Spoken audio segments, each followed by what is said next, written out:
Hello दोस्तों, मैं अनुभव वर्मा षष्ठी क्लासेस में आपका हार्दिक स्वागत करता हूं। दोस्तों, आज मैं आपको साइंस का एक बहुत ही इंटरेस्टिंग टॉपिक के बारे में बताऊंगा। दोस्तों, आपने ब्रह्मोस मिसाइल का नाम सुना होगा।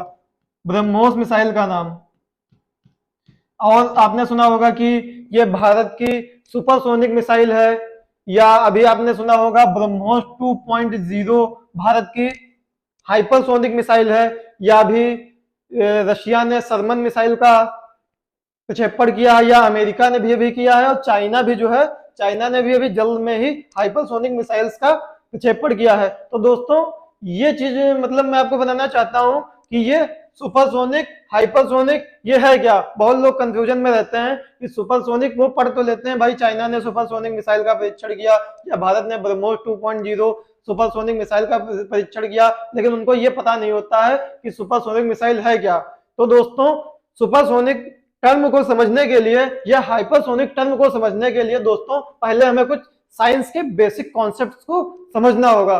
देखिए दोस्तों, मैक, देखिए दोस्तों, मैक क्या है। मैक जो है ध्वनि की गति की इकाई होती है।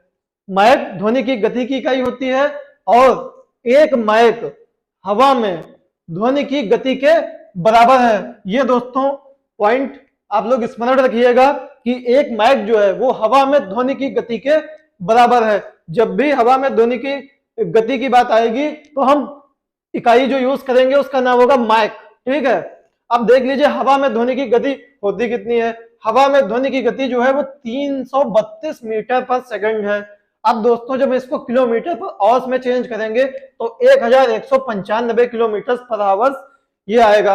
अच्छा दोस्तों, कहीं कहीं अगर आप इसको चेक करते हैं तो आपको 1225.04 किलोमीटर पर आवर्स भी लिखा हुआ मिल सकता है। दोस्तों, ऐसा होता है कि ये वैल्यूज बहुत बड़ी हैं, तो कैलकुलेशन जो होता है वो अप्रोक्सीमेशन से होता है दोस्तों। तो कहीं कहीं पर आपको ये लिखा हुआ भी मिल जाएगा 1225.04 किलोमीटर पर आवर्स। तो दोस्तों, आपको घबराने की जरूरत नहीं है, दोनों ही वैल्यूज यूज करी जाती हैं कैलकुलेशन के लिए।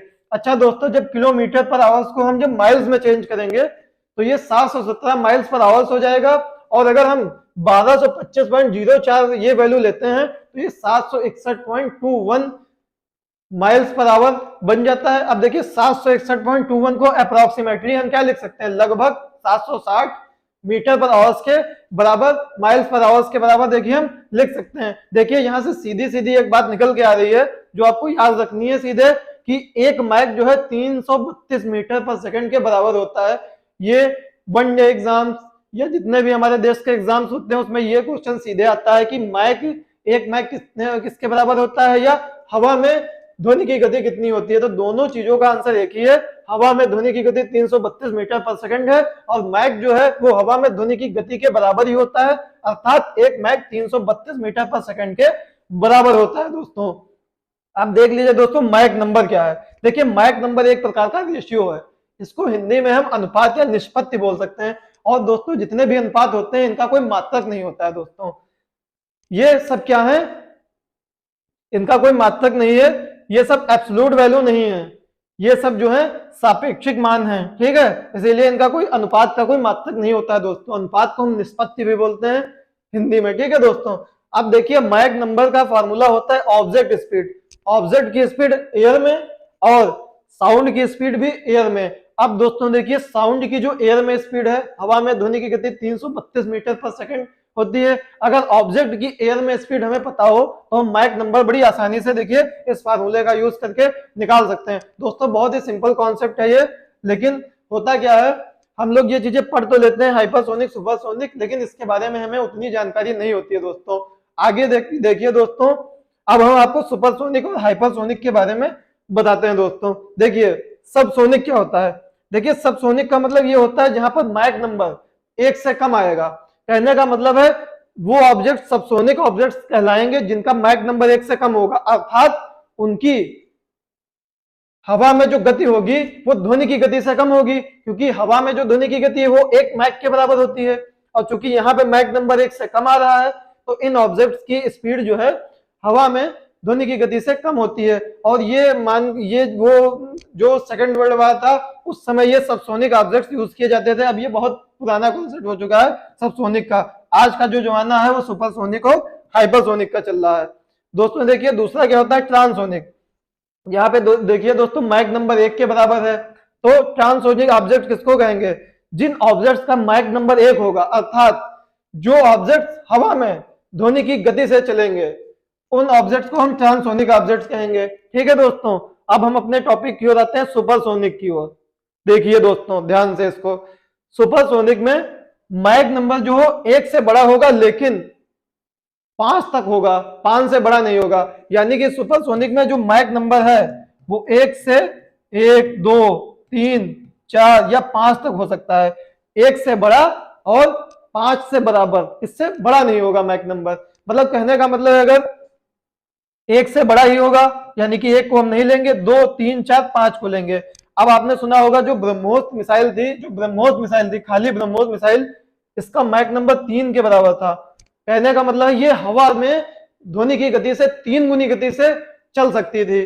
अगर किसी ऑब्जेक्ट का मैक नंबर 4 होगा तो वो हवा में ध्वनि की गति से 4 गुना तेज चलेगी, 5 होगा तो 5 गुना तेज चलेगी, 2 होगा तो 2 गुना तेज चलेगी। दोस्तों अब हाइपरसोनिक का कॉन्सेप्ट देखिए दोस्तों, हाइपरसोनिक मिसाइल्स वो उन मिसाइल्स को कहते हैं जिनका मैक नंबर 5 से ज्यादा होगा, यानी कि 6 होगा, 7 होगा, 8, 9, 10 ऐसो ऑन, आगे तक ऐसा चलता जाएगा। अभी देखिए दोस्तों, अभी आपने सुना होगा कि रशिया ने जो है एक मिसाइल का प्रक्षेपण किया है, यानी कि परीक्षण किया, उसका नाम है सरमट मिसाइल। और एक ही हाइपरसोनिक मिसाइल है, उसका नाम क्लिंजर मिसाइल है। देखिए सरमट जो है, सरमट दुनिया की सबसे खतरनाक मिसाइल मानी जाती है, जो कि रशिया ने इसका भी परीक्षण किया है। अरे भारत की हाइपरसोनिक मिसाइल कौन सी है, ब्रह्मोस 2.0, ये भारत की जो है सुपरसोनिक मिसाइल है हाइपरसोनिक। चाइना ने DF-17 नाम की मिसाइल का अभी हाल ही में परीक्षण किया है, जो चाइना की सुपरसोनिक मिसाइल है। और अमेरिका की कौन सी है, हॉक, इसका फुल फॉर्म है hypersonic air breathing weapon concept. ये अमेरिका की हाइपरसोनिक मिसाइल है। दोस्तों ये मिसाइल काफी चर्चा में रही है, जो आपके करंट अफेयर समसामयिकी के लिए बहुत ही इंपॉर्टेंट है। दोस्तों आप इसका स्क्रीनशॉट ले सकते हैं और इन नामों को आप स्मरण करिएगा। NDA वगैरह के एग्जाम में ये क्वेश्चन आपको डायरेक्ट पूछे जा सकते हैं। दोस्तों देखिए दोस्तों, हाइपरसोनिक में हमारा मैक नंबर जो है हमेशा 5 से बड़ा ही होगा। अब देखिए अगर किसी ऑब्जेक्ट का मैक नंबर 7 है तो इसका मतलब है कि वो ऑब्जेक्ट हवा में ध्वनि से 7 गुना तेज ट्रेवल करेगा। ठीक है दोस्तों, मैं आशा करता हूं दोस्तों कि आपको ये हाइपरसोनिक और सुपरसोनिक का कॉन्सेप्ट बिल्कुल क्लियर हो गया होगा। दोस्तों अगर मेरे द्वारा दी गई ये सब जानकारियां आपको पसंद आ रही हो तो हमारे चैनल को प्लीज लाइक करें और सब्सक्राइब करें और मेरे इस वीडियो को अपने दोस्तों में शेयर करें। धन्यवाद दोस्तों।